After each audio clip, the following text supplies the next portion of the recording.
Well, first they started socializing with him in the club, and they told him that they were investors and that they had a way to make 20% return on the dollar. That's a lot of money. And in fact, they did. What they thought, they could make 20% return on the dollar. There was a company that was being started in India, cable phone lines in India, and they had been in contact with an investor there. Danny was very savvy on the internet, and he was very savvy in investments. He had made contact with a man that lived in Massachusetts, and the man had come down, met with Danny, and told him, I need this many millions of dollars for you to get in on this deal, but I'm telling you, you're going to make 20% return on your money. It's a risky deal, but if it goes, you're going to be more than a millionaire.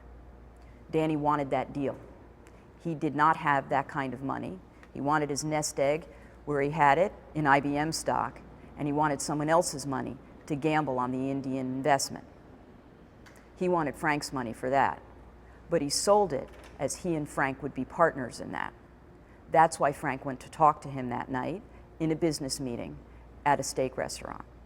They went, they spoke about it, they agreed to meet again, and it was the second time that they were meeting again was when they decided they would kidnap him. They had intended to go to the steak restaurant, eat, and then invite them back to one of their apartments, Doorbal's apartment. That was going to be a place where they had the animal tranquilizer ready. They would shoot him with the animal tranquilizer. They would incapacitate them, and then ultimately move them in the darkness of night to a warehouse where they would do the same as they did with Schiller, torture them, have him give up all of his assets, tell him where everything was. See, they didn't have an inside person with Frank. They didn't know where his assets were. They just knew he was rich. So they needed him to be awake. They needed him to tell all of those things.